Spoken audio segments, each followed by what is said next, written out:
Bienvenidos a Lo Simple No Vale. Hoy tengo el placer de contar con Chiqui Marco, árbitro y entrenador de fútbol. ¿Qué tal estás? Bien, me da mucho gusto poder contactar contigo, platicar, conversar, charlar, compartir ideas con todo tu equipo de trabajo, con la gente que te ve, con los niños, con los padres. Bueno, aquí me da mucho gusto saludarlos. Vale, muchas gracias. Vamos a comenzar, ¿vale? Vale. ¿En qué momento empieza tu relación con el fútbol? Bueno, yo creo que la relación con el fútbol es como todos. Yo creo que desde niño es un deporte que te llama, que te invita, ves un balón y de manera automática por el tema lúdico te invita a patearlo, ¿no? Sí, Entiendes que en la cascarita o en las escuelas, en el patio, en la calle, donde cuando antes se permitía jugar en la calle, pues vas y corres detrás de un balón con los amigos, es un sí. tiempo de camaradería, de compartir, de divertirte, de hacer travesuras, de romper uno que otro, otra ventana, Sí. porque bueno, que le pegas, la mandas a la casa del vecino y rompes la Sí. ventana, pero bueno, así empieza el fútbol. Sí. ¿Cuándo eliges de manera profesional dedicarte a ello, ser árbitro? Bueno, mi idea no era ser árbitro, mi idea era jugar al fútbol, como todos los niños sueñan con ser jugadores profesionales, Sí. estar en estadios haciendo goles de cabecita, de remate, de llevarte a cuatro. O sea, Messi te quedaba corto, ¿no? En tus sueños, Sí. ¿no? Como todos los pequeños.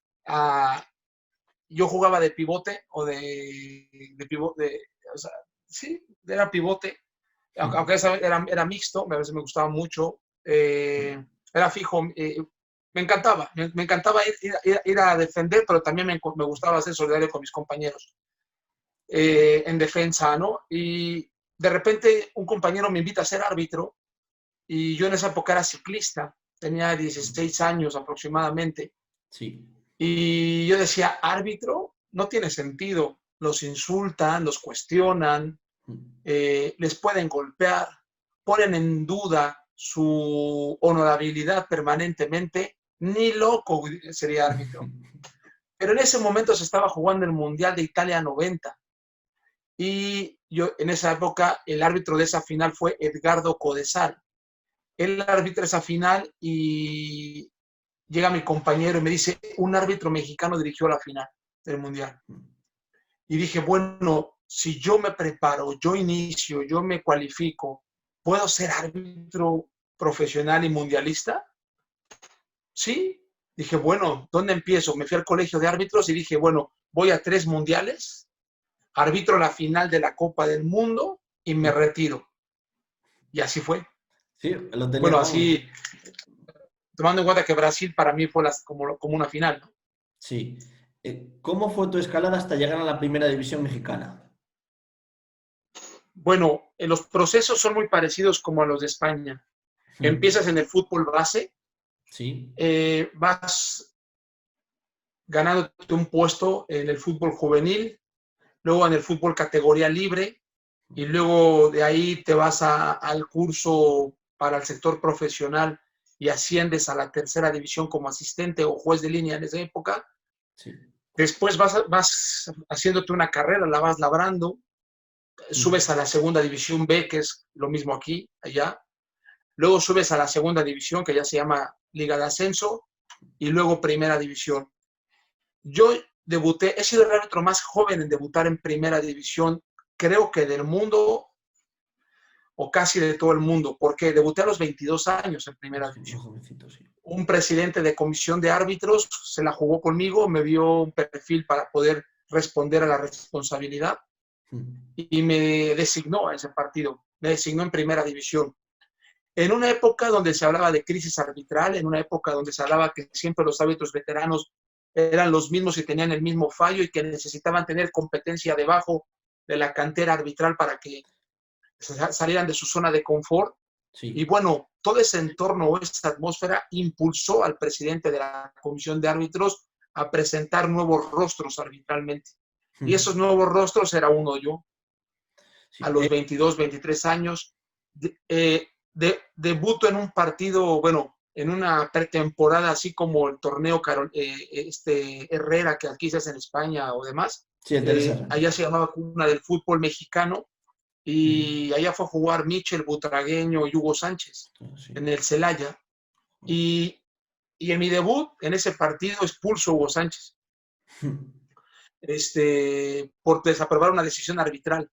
Y ya sabes, Hugo Sánchez, ¿no? Bueno, Ya, como sí. empezó a decir que yo me quería hacer famoso con él, que ya tenía que contarle a mis nietos, etcétera.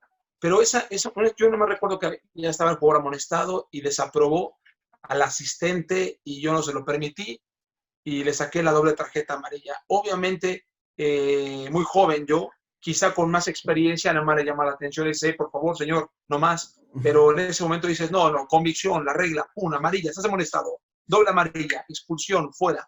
Y así me fui ganando la oportunidad en la primera división. ¿Cómo sois tratados allí por prensa, aficionados y futbolistas? Pues yo creo que en el tema arbitral en todo el mundo es igual. Sí. Las manifestaciones del público depende de la cultura que se tenga, pero es casi igual. Por ejemplo, en México, desde ya hace muchos años, más de 20 años, ya había analistas arbitrales en la televisión y te pasaban tus repeticiones y les daban una sección específica en la televisión para, para evaluarte tu trabajo. La prensa igual, en primera plana te ponían, así como de repente Marca pone un árbitro en primera plana o la otra prensa de Cataluña lo pone en primera plana, o vestidos con la camiseta de un equipo y del otro igual, es exactamente lo mismo, porque hay que entender que este fútbol de alto rendimiento tiene mucha gente que verdaderamente intenta defender sus colores, eh, independientemente de la persona con la cual esté al frente, y es fútbol de alto rendimiento. El árbitro que quiere triunfar tiene que estar preparado para la crítica. Sí. Has estado en Copa Libertadores también. Aquí en Europa es la Champions. Para el que no conozca mucho esa competición, ¿qué magnitud llega a tener?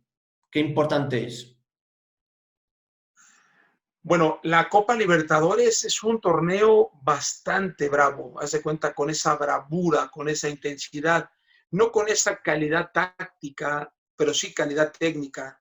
Sí. Es más físico, un juego muy directo, muchos duelos, Sí. hay muchos espacios, por ese mismo desajuste defensivo, no, el juego posicional no es su fuerte, sin embargo, sí la intensidad y cada balón que se disputa, bueno, saca fuego, va, tú nada más ves dos piernas que van por el balón y dices, hasta dices, suena como metal, ¿no? Sí. De esa intensidad. Son gente de mucho oficio, Copa Libertadores, gente con muchísima experiencia, con mucho bagaje, saben manejar muy bien los entornos. La localía de la Copa Libertadores intenta generar una atmósfera muy hostil, tanto para el árbitro como para el equipo visitante, y necesitas tú tener una madurez para poder gestionar con equidad ese tipo de partidos. En tu desempeño y profesionalidad te ha llevado a estar en mundiales. ¿Cómo se logra llegar tan lejos y qué se siente? Mira, para poder llegar a la Copa del Mundo es un proceso. Tienes que primero lograr el gafete internacional. Sin el gafete FIFA o el gafete FIFA no es posible. El gafete FIFA es el boarding pass o el pase de abordar para poder accesar a los torneos internacionales. Entonces, una vez que pasas el proceso, ¿cómo te haces internacional? Todos los países del mundo tienen unas plazas Sí. destinadas año por año para ser árbitro internacional. Tu federación o tu asociación te convoca tu nombre a la FIFA, o obviamente qué requisitos tienes que tener es que ya hayas estado mínimo por lo menos 2 años en la primera división, una cantidad importante de partidos y mayor de 25 años en el tema de árbitro. Y a los 25 años a mí la FIFA me convoca, la Federación Mexicana de Fútbol, me pone en la lista de árbitros internacionales, se retira Arturo Bricio, el que dirigió Sí. Francia 98, y entro yo en su gafete FIFA con México, y ahí empiezas. Una vez que ya tienes el gafete FIFA, tu Sí. propia confederación en torneos juveniles llámese sub-17, partidos amistosos eliminatorios sub-17, sub-20, uno que otro partido amistoso de selección A, te invitan o algún tipo de torneos, vas a congresos, vas a simposios, vas a eventos donde te van conociendo, ahí te escuchan hablar tus conceptos, quién eres, qué piensas, cómo eres como persona fuera del campo o fuera del terreno de juego, y después te designan y te empiezan a dar seguimiento, pero también en tu país. Una vez que ya te empiezan a dar seguimiento, empiezas a escalar posiciones también. Y hasta que te vas ganándote un puesto en los premundiales, en los mundiales juveniles, te vas ganando un puesto en los partidos eliminatorios selección A o los Juegos Preolímpicos sub-23, Sí. Entre otros partidos o torneos entre confederaciones. Por ejemplo, yo vine a la Copa UEFA sub-16 en Israel en el año 2000. Invitaron a un árbitro de América a la Copa UEFA y yo vine por América con los árbitros europeos a su competición.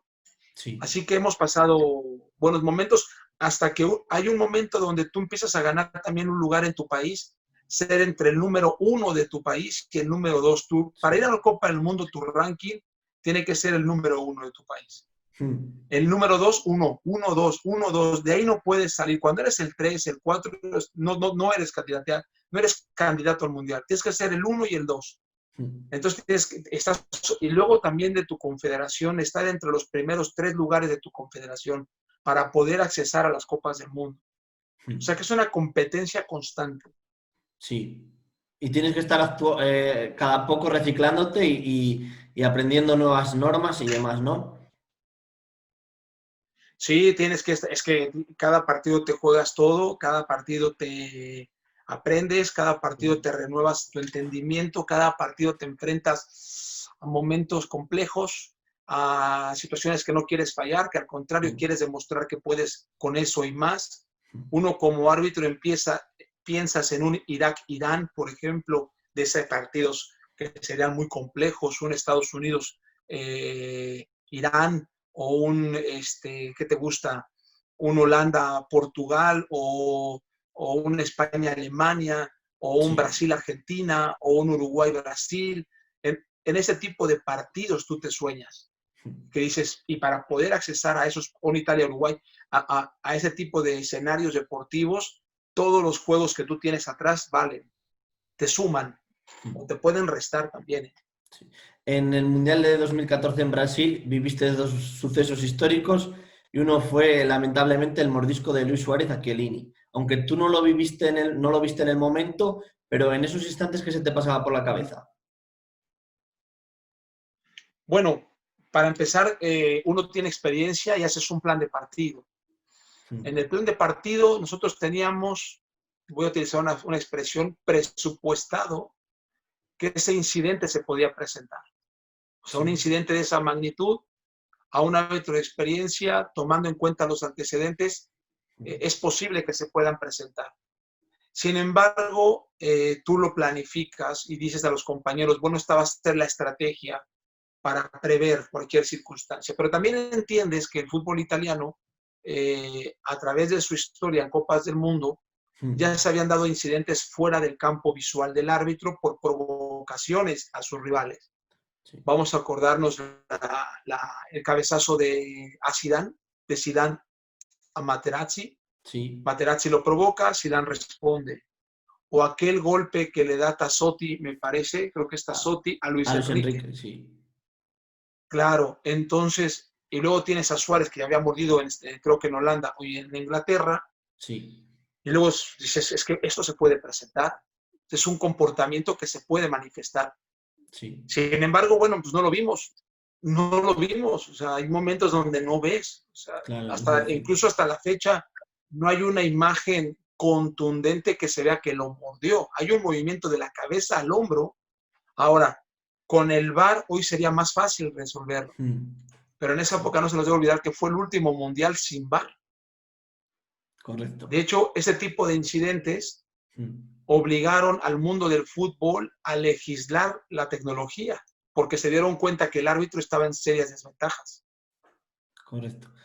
También viviste la eliminatoria de Alemania-Brasil, donde Alemania le endosó un 7-1 a Brasil. Este tipo de partidos, para que no se te vaya de las manos, ¿cómo lo pudiste gestionar?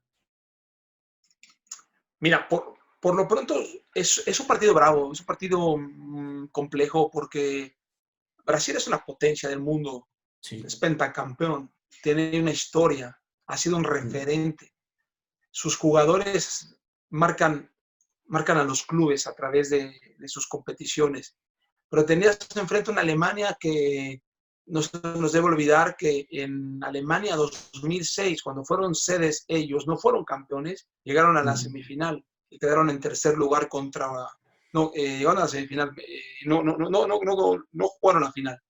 Era una generación, una idea de juego, un modelo de juego que ahí ellos se reinventan. Se reinventan de la Alemania, de la España campeona de Sudáfrica.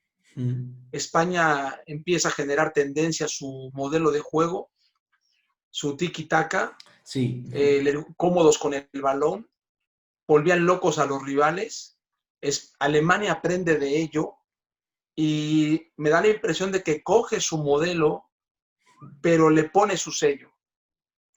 Y entonces, y con una generación de jugadores, en Sudáfrica, Alemania presenta una generación de jugadores jóvenes, Sí. con un poco de experimentados, pero en Brasil, ellos ya iban con la plenitud de la experiencia para ser campeones. Sí. O sea, ellos se ve que desde Alemania a Brasil desde Alemania 2006 a Brasil 2014, ellos se ve que planificaron muy bien su proceso. Y por eso salieron dominantes, salieron a acabar al rival sin ningún tipo de piedad. Si tú te fijas en ese partido, siempre había jugadores desmarcados, siempre había apoyos, siempre había jugadores ya perfilados para, ya sea para finalizar y definir, o ya sea para una siguiente, un pase con intención en apoyo. Cómo se desmarcaba Alemania, Brasil no sabía ni cómo pararlos, no sabía si parar la línea de pase, si irse a la marca por zona. Se encontraron en una situación muy, muy complicada. Y sobre todo, cuando ya estás en la competición, te hacen el primero y luego el segundo, entran las dudas. Y Brasil entra unas dudas impresionantes, unas dudas de cómo paramos a estos. No nos dan ni el balón y todas, ellos siempre tienen una solución y nosotros no la tenemos. Qué difícil es en ese tema. Y eso genera ansiedad, genera frustración. Y la labor del árbitro es que esa frustración no se transforme en una conducta violenta, en un juego brusco grave, en indisciplina, ¿no? Sí. ¿Cómo fue tu retirada? ¿Cómo la viviste? Pues mi retirada fue ese partido porque yo lo decidí. Mi esposa, mi familia, mi madre, mi hermana me decía, piénsalo bien, piénsalo bien. Yo les había dicho, yo me voy después del Mundial. Les había avisado a toda mi familia, me voy después del Mundial, me voy arbitrando la final del Mundial, yo me voy después del Mundial. Me lo decían, piénsalo bien, piénsalo. Mi esposa, cuando le dije, amor, me voy, ayúdame a guardar mi ropa de arbitraje mexicano, para cuando yo regrese, esa ropa ya no esté ahí, en mi closet o en mi guardarropa. No quería que entrara la duda de querer regresar, sino decía, no, yo me voy en lo alto, voy con la idea de competir en lo máximo. Y cuando se da el Brasil-Alemania, dije, se cumple el objetivo, es lo que yo quería, no hay por qué continuar. Sí busqué arbitrar aquí en España, en ese momento, en ese periodo obtengo la nacionalidad española por parte de mi abuelo. Sí. Busco arbitrar aquí en Europa. En España dije, bueno, si España me abre el Mundial, yo me voy a España a arbitrar. O sea, que me arropase, me voy a arbitrar a España. No me dieron tanto la oportunidad. Un año antes la pedí, me dijeron que era casi imposible.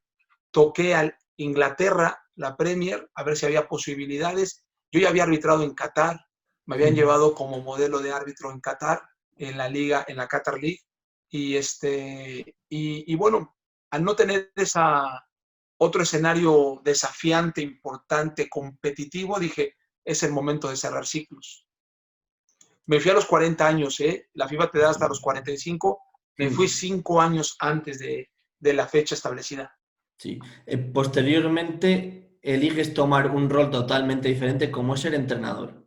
¿Este cambio cómo se Sí, origina? bueno, lo que pasa es que yo soy profesor de educación física. Sí, Yo yo siendo árbitro daba clases. O sea, yo me iba a mi escuela, sí. a mi primaria, o a la secundaria, lo que es el equivalente a la ESO aquí, y daba mis clases directas. También daba clases de especialización allá de deporte, que le llaman de deportes, clases de deportes, pero era parte de la educación física y daba fútbol. Tenía los equipos, las selecciones que le llamamos para los torneos estudiantiles en México. Brinco al juvenil también, al grado universitario también, particulares como entrenador de fútbol, Sí. y siempre me gustó. O sea, ya venía del proceso de educación física, y yo siendo árbitro me voy a la escuela, me meto a la escuela de entrenadores de el ENDIT, que se llama, es lo equivalente aquí a lo que hace la madrileña, las escuelas del País Vasco, etcétera, para sacar las licencias B, A y Pro. Y ahí tomo el curso, siendo árbitro ya en activo. En su momento lo hice porque mi argumentación era tener la posibilidad de mejorar como árbitro y comprender más el juego, pero al Sí. mismo tiempo, una vez cerrando mi ciclo deportivo, yo sabía que esta herramienta ahora me abría otro nuevo panorama profesional, Sí. y que como árbitro podía dar cosas distintas a lo que alguien que no ha vivido el arbitraje, pero ahora como entrenador, al juego, a mis jugadores. Y por eso tomé esa decisión. Sí, el haber sido árbitro, ¿en qué te ha podido ayudar en esta nueva etapa tuya? Muchísimo. Mira, no se nos debe olvidar que el fútbol son conductas, Sí. son comportamientos, sí, son gestos, sí, técnicos, tácticos, colectivos, pero hay mucho tema psicológico. Hay espacio-tiempo, velocidad de aproximación, intenciones, zonas del campo, transiciones, un equipo que recula, un equipo que sale a presionar alta. Todo ese tipo de circunstancias uno ya las ha vivido permanentemente. Es más, mira, a mí me pasaba algo muy curioso.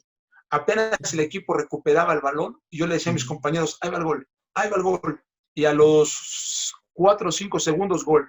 Y me decían, ¿cómo lo sabías? Es que lo sentí, el juego estaba desubicado, se perfiló mal, se enganchó, se quedó fijado, abrió un espacio. O sea, cosas como esas, Sí. uno ya las vivía. En el campo de juego sabía lo que estaba pasando. Y también sabías prevenir antecedentes, incidentes.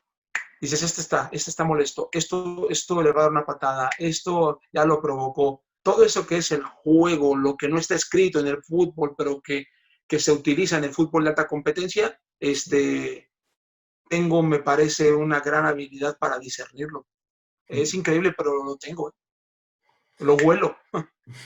Es increíble, pero Sí. sucede. Por los años de experiencia. Con humildad lo digo, pero Sí. los años de experiencia te sirven mucho. Sí. Fichas por el Salamanca y a los 3 días eres destituido. Es un suceso muy extraño. ¿Qué ocurrió realmente? Pues mira, lamentablemente yo siempre quise estar ahí, no me quise ir nunca. ¿Quién se va a querer ir a un equipo segunda vez a Salamanca y debutar y soñar con cosas grandes jugando en el Mántico? Y cuando vi la plantilla de jugadores, conocí a algunos, a muchos de ellos les arbitré en primera división. Había jugadores campeones olímpicos, había jugadores españoles de perfil segunda división B, ninguno de ellos figura, pero que podía sacar cosas interesantes, pero sobre todo había una gran cantera del equipo de tercera, la Sí. cantera de Salamanca. Vi jugadores que decías, qué jugadores. Si logro una sinergia entre estos primer equipo con estos jovencitos de la cantera y logro que haya competencia interna, vamos a ser un equipo competitivo.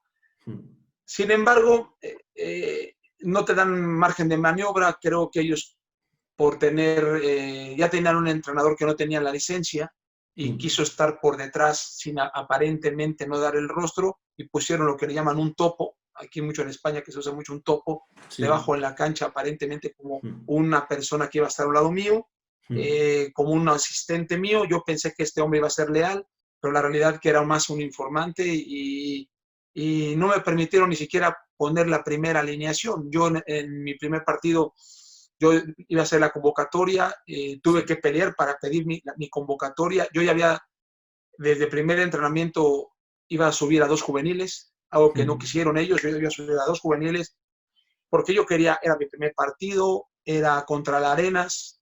Sí. Yo quería ganar un 2-0, estaba en casa, dije, con estos jugadores vamos a hacer la diferencia. Estudié al rival, dije, les vamos a cerrar, les vamos a tapar este centro, su única salida que ellos tienen, les vamos a tapar, les vamos a ahogar, no van a tener opciones y vamos a tener el peso del partido. Yo dije, gano 2-0 este juego.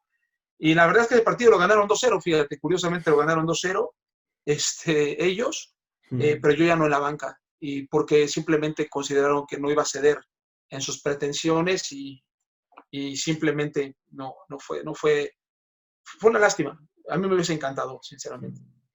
¿Actualmente a qué te dedicas? Bueno, yo actualmente coopero o ayudo, colaboro con la televisión de Gol Televisión, Sí. con los medios de comunicación. Sigo mucho el fútbol internacional, analizo partidos, estudio, sigo aprendiendo y esperando una oportunidad seria, una oportunidad verdaderamente trascendente, ¿no? Que valga la pena. Sí. Y Porque por hay muchos equipos de fútbol, pero pocos proyectos deportivos. Ahora se va a poner muy bien la segunda B, porque tienes que empezar fuerte desde los primeros juegos para poder pasar a la segunda división pro. Entonces va a ser, no puedes entrar en zona de confort o simplemente no pasas al siguiente grupo elite. Va a ser muy bueno. Sí. Y por último, aunque no tiene que ver con el fútbol, me gustaría preguntarte cómo estés viviendo en tu país el coronavirus. Vamos, espero que esté tu familia y todos bien, vamos. Mira, yo creo que como todos, ¿no? Nadie esperábamos esto, ¿estás de acuerdo? Fue algo que a todos nos pasó por sorpresa. Creo que nos ha arrebatado meses de vida a todos, nos ha sacudido a todo el mundo. Sí. Como sociedad, nos hace valorarnos mucho lo que somos, pero también percibo un miedo de las personas. Hay un miedo que ya se gestó en la mente, muchas cosas en la mente. Una exageración, decir que las gallinas tienen COVID, que las vacas tienen COVID, que un libro tiene COVID, que estamos tomando ya un grado de paranoia terrible y al final pues hay que esperar el segundo rebrote que todo indica que viene y eso sería muy, muy complejo, ¿no? Sí. Pues bueno, pues muchas gracias por tu entrevista. Desearte lo mejor de cara al futuro y que bueno, Gracias, Alberto. y que te den un gran proyecto a ver si tienes suerte. Mira, Alberto, yo en este momento hay cosas en la vida donde uno tiene que estar preparado para poder dar ese paso de fe. Sí. Hay cosas que no dependen de uno. Yo creo en Dios, como seguramente tú también, y mucha gente cree en Dios. Yo creo en Jesucristo, no creo en los accidentes de la vida, creo en los propósitos celestiales aquí en la tierra. Y al final, pues estoy en las manos de Jesucristo y lo que Él quiera, pues yo lo haré.